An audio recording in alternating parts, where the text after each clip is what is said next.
You're watching KSL Sports Live. For the first time in 14 years, the BYU and Utah basketball rivalry is renewed within conference play. Hey friends, how's it going? Thanks for including us in your busy weekend plans here on KSL Sports Live. We're going to talk about that game tonight at the Huntsman Center. Utah football introducing Jason Beck as its new OC. We'll hear from him as well as the rest of the coaching staff. Utah hockey back on home ice tonight. The Jazz, they've lost their way back into a top draft spot. And the best highlights from basketball today. All of that's coming up. All right, some big-time college hoops today. Number 4, Alabama, visiting number 8, Kentucky. Second half, game tied at 58. Alabama's Mark Sears nails the deep three to take the lead.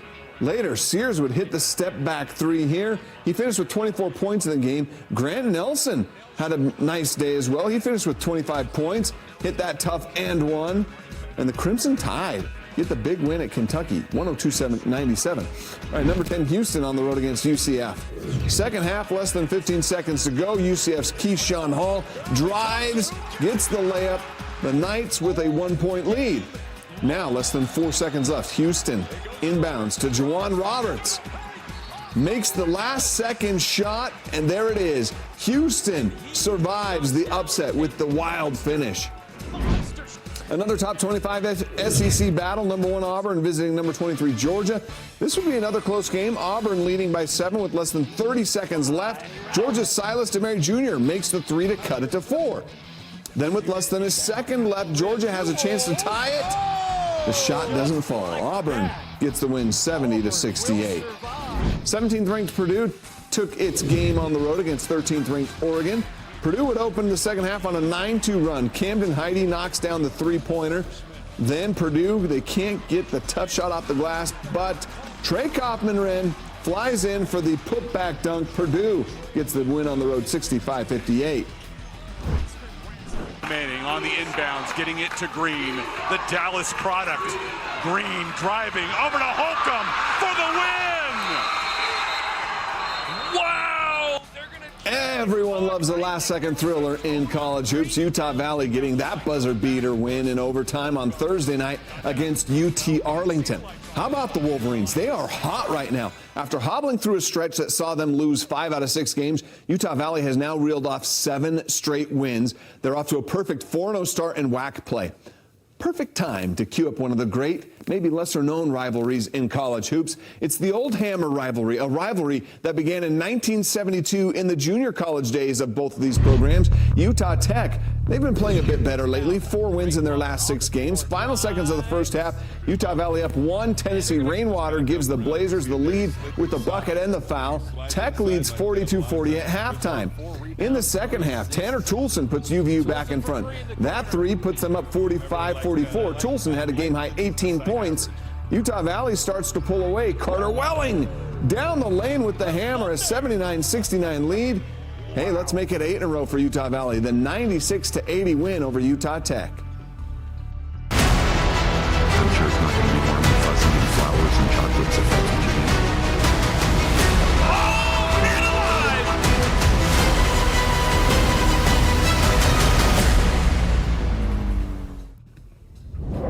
In a rivalry that has had its stretches of dominance by one school or the other, the all-time matchup between BYU and Utah is very even. In 264 all-time games, BYU's won 134, Utah has won 130.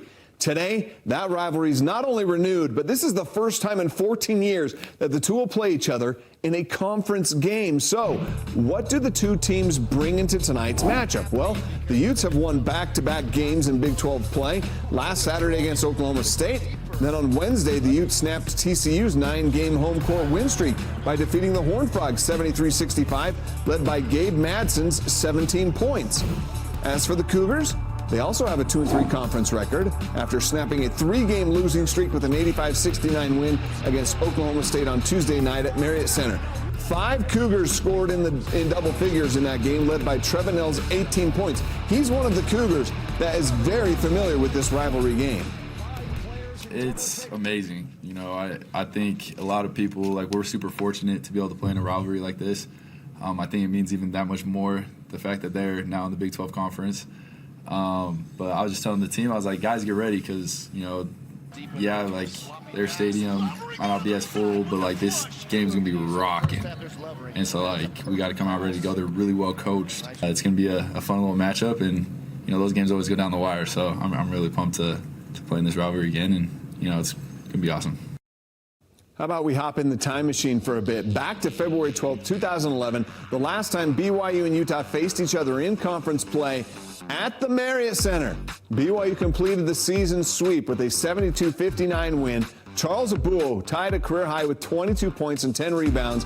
It was a one-point game at half, but BYU outscored Utah 41-29 in the second half to get the 13-point win. Jimmer, he did his thing, of course. He led all scorers with 23 points. Jackson Emery added 17 points along with 6 steals in that win. Man, what a great opportunity to be a part of such a great program. The success they've had over a long period of time, playing and winning conference championships. It was just a no-brainer for me to be able to join such a great program and to be a part of it. It is a new era up on the hill, a new era that will bring a new look to the offensive side of the football for the Utah Utes. Jason Beck, the man in charge with putting a charge into this Utah offense as they attempt to overcome an underwhelming season in year one of the Big 12. The former BYU quarterback took questions from the media in the country. 484 yards per game, 34 points per game. He brings with him a starting quarterback as well, Devin Dampier, who ran for 12 more touchdowns. The offense is just kind of based around playing to your personnel, to your players. So it's all about identifying your best players and putting them in positions to have success and to play well. A lot of times that's driven through the quarterback.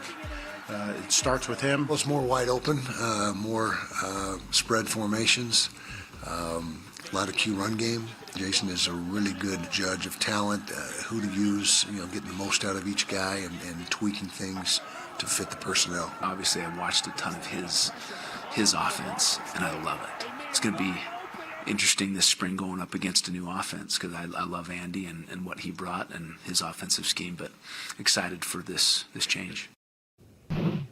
Definitely a brand new look up on the hill. Ever rushed for over 1,000 yards in the season, and Dampier is ready for the challenge to take Utah's offense to the next level. Well, Devin is a true, in every sense of the word, dual threat quarterback. I mean, he's a terrific runner. He's a very good thrower. We expect to get his completion percentage bumped up a little bit this year. We think that'll happen just through maturity, and that wasn't because of stellar protection all the time. He is very mobile in the pocket, has great pocket awareness. Well, have you seen what the Utah Jazz are doing lately? Why their recent losses could be very good for their future. That's coming up. And the Utah Hockey Club is back on the ice tonight trying to put an end to a string of recent losses. Can they end their blues against the St. Louis Blues? Utah Gymnastics also had its best performance of the season on Friday night, but it came with a big loss. We'll have more on that next. Central Division matchup today on the NHL ice between the Stars and the Avalanche. First period, Stars on the power play. Matt Duchene fakes and sneaks it in, but from there, the Avalanche would score 5 straight unanswered. Casey Middlestat getting the evening goal. Then on the power play, Cale Makar scores. The Avs dominate the Stars. The final there, 6-3. All right, when the Utah Hockey Club brought the NHL to Salt Lake City, General Manager Bill Armstrong, he was pretty clear that this team was still in the rebuilding phase. They're close. They're very close to being a playoff team, but he asked Utah fans to still have patience. Now, halfway through the season, Utah is still lingering close to that playoff line, but they've got to start stringing together some of these wins.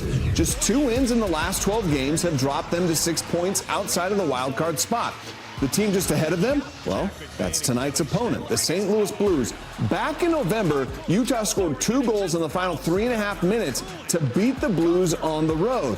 Can they reignite the winning ways against the Blues tonight? Because the losing, it's starting to get a little bit tiring if you ask some of the players in the clubhouse. It's pretty frustrating. It's, I think a game that the feel of it, like I said, I haven't seen it. The feel of it, I thought we played a pretty good game for the most part. But I've said it before, like, there are no moral victories in this job, right? You're judging the wins and losses, and that's it. So, we're pretty frustrated in here. We need to keep working. We need to keep working our way through this. And I think if we're able to get through this patch, I think we'll be better off on the backside of it. Most Utah Jazz fans, they've got an opinion on how things are going, right? Some understand the rebuilding process and don't mind the losses piling up for a better draft pick. Others, they just want those fun winning ways to be here again. Well, for the first group, you're probably pretty happy with how this past week went, right? The Jazz, they lost their last 2 games this week, both against teams that are in the same situation, near the bottom of the standings, in contention for potentially the number 1 overall pick in the draft. The Jazz saw the lead slip away late in the game against the Hornets on Wednesday to give Charlotte its 9th win of the season, which is just 1 more than the Jazz, so they closed the gap there. And then Utah lost on Friday night in New Orleans against a Pelicans team that has now 11 wins, 1 more than the Jazz. So the Jazz made up some ground there. And Utah now has the 3rd worst record in the league, which is tied for the best odds at winning the number 1 pick. Saturday in the NBA, the Suns facing the Pistons. Both teams trying to get into the playoffs. First quarter, Pistons, Cade Cunningham finds Malik Beasley. He elevates for the dunk. The Pistons take the 1-point lead. Suns, Kevin Durant on the fast break throws down the slam. He would finish with 36 points. In the fourth quarter, Durant hits the clutch 3-pointer. Phoenix is up by 4. Then to put the game away, that little fadeaway that he loves. Phoenix gets the win, 125-121. All right, we've talked a lot about Utah's new offense under offensive coordinator Jason Beck, but one of the most reliable groups in college football over the past several seasons has been Utah's defense, a group that has been led by Morgan Scalley since 2016 as the coordinator. And even with just 5 wins this season, it wasn't the defense that was losing football games. More of that same Utes defense this past season. Utah had the 3rd-ranked defense in Big 12 play, allowing just 329 yards per game, and they were the 2nd-ranked scoring defense behind only BYU, allowing just 20.7 points per game. Now, although some players left through the transfer portal, Scalley says he likes the depth of his defense that will take the field this spring. He expects even the newest freshmen to fit right in. All the freshmen that are coming in, we're excited about all of them. Usually, if you're going to play as a freshman, physically you have to be ready, mentally you have to be ready. 2 things that keep people from playing as true freshmen really is are they physically ready and mentally capable, and that's our job, is to coach them up. But all of those freshmen, every single one of them coming to this program, you're not going to have to spend a whole lot of time putting weight on. All right, let's head to the PGA. 3rd round action at the American Express today on the tour. On the 10th hole, par 4, Max Greiserman. 156 yards, hits a great approach shot, and watch it go. Into the cup for eagle. Then on the 12th hole, par 4, Sam Burns, pretty far down the leaderboard, but it doesn't stop him from dripping in an unreal 47-foot birdie putt. This tournament has been run by Sepp Straka, though, pretty much all weekend long. Check out this dart that he throws to set up a nice birdie putt. He currently leads by 4 strokes, sitting at 23 under par. Final round tomorrow. All right, for the 21st time in Real Salt Lake's history, the club is embarking on a season in Major League Soccer. Day 1 of the preseason is here. It came this past week as Real Salt Lake gets back together for the upcoming campaign. They did so with some very notable changes to the roster, though. The club's leading scorer, Chicho Arango, he's not here anymore. He tied the RSL single-season record last year with 17 goals scored. But now he has been traded to the San Jose Earthquakes, which just so happens to be RSL's season-opening opponent on February 22nd. And as the team addressed the media this week at America First Field, they talked to us about how they're going to fill that goal-scoring void left by Chicho. My greatest strength is that I believe we're great, regardless of who's on the field. That's my greatest strength. It may also be my greatest weakness, right? And but I coach to that. So in this situation, it's how do we get more from the guys that we have, and now it provides room for these other guys that may have not had as much production because maybe they didn't need to. It wasn't that they didn't want to, that they didn't need to, because we had a figure up front. The way I'm looking at it is if we create the same amount of chances we did last year, we're going to score some goals. And who does it? It doesn't really matter to me. Well, what's the most reliable thing in your life? I bet it's still not as reliable as Utah gymnastics. The Red Rocks have been to the NCAA championships every single year since the NCAA recognized gymnastics as a championship sport in 1982. On Friday, something Utah has never, ever done before, which was participating for the first time in Big 12 competition. How about that? After a disappointing result at the collegiate quad, the Red Rocks did come out strong. Ashlyn Glynn, like she did 2 weeks ago, put a stamp on the vault with the 9.875. On bars, it was senior Grace McCollum nailing her routine, a second straight meet with a 9.975. An event win as well on the bars for the former Olympic silver medalist. On the beam, the Red Rocks star freshman Avery Neff was on her way to another stellar night. Neff had already recorded 2 scores of 9.9 plus on vault and beam, but during her last pass on her floor routine, Neff did go down with an injury. She had to be carried off, and there was no official word on her status. We do expect an official word on that injury coming up no earlier than Monday. All right, after the injury and the deflated crowd, seniors Jalen Gilstrap and McCollum stepped up for the Red Rocks to finish strong. Each gymnast recording scores of 9.9, and Utah's first finish of the year, eclipsing the 197-point mark. After the meet, the gymnasts and Coach Carly Dockendorf talked about the importance of the next woman up. Just a part of gymnastics, we've all seen it, and as heartbreaking as it is, we just go up there and we have each other's back. That's the whole point of 6 Up, 6 Go. We have each other's back. We're one family here. Anybody on our team that goes down, it's just hard to watch. But this is, still a sport. We still have to get up and finish the rotation, and I thought that various people stepped up and made sure that the next person going was ready mentally. We still had to finish the meet, and I thought they did a really good job of keeping their composure and still stepping up and finishing the way that they wanted to.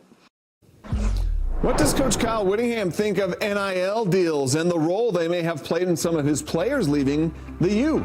That's coming up next. And number 1 ranked Harriman hosting number 3 Corner Canyon. It was all Harriman from start to finish thanks to the efforts of Carlo Mulford. He had an 11-point first quarter. The Mustangs center Cale Barclay threw down a dunk. They would lead by as many as 22 in the game. Mulford closed the game with 36 points, and the Mustangs dominate 71-49. The third-ranked team in Class 5A taking on Alta in the championship game rematch from last year. Olympus, the Titans went into the half leading by 2, but they came out and outscored the Hawks 22-11 in the third quarter. Alta did make a bit of a comeback. Dash Razor hit a 3 to cut it to 5, but the Titans, David Lazaris, responded with a 3 of his own, and Olympus pulled away and got the win 61-53. All right, back to football now. Kyle Whittingham back at the helm for the Utes this season as they try to course correct after what happened last season. The transfer portal certainly isn't making it any easier. The transfer portal and NIL, they're becoming the 2 biggest factors in roster building in college football these days. As a head coach, you have to play the game. You have to approach the portal aggressively. And NIL can be the deciding factor in what lures players to your school or even away from your school. Utah lost a couple of key guys as a result, notably Cam Calhoun and Keanu Tanuvasa.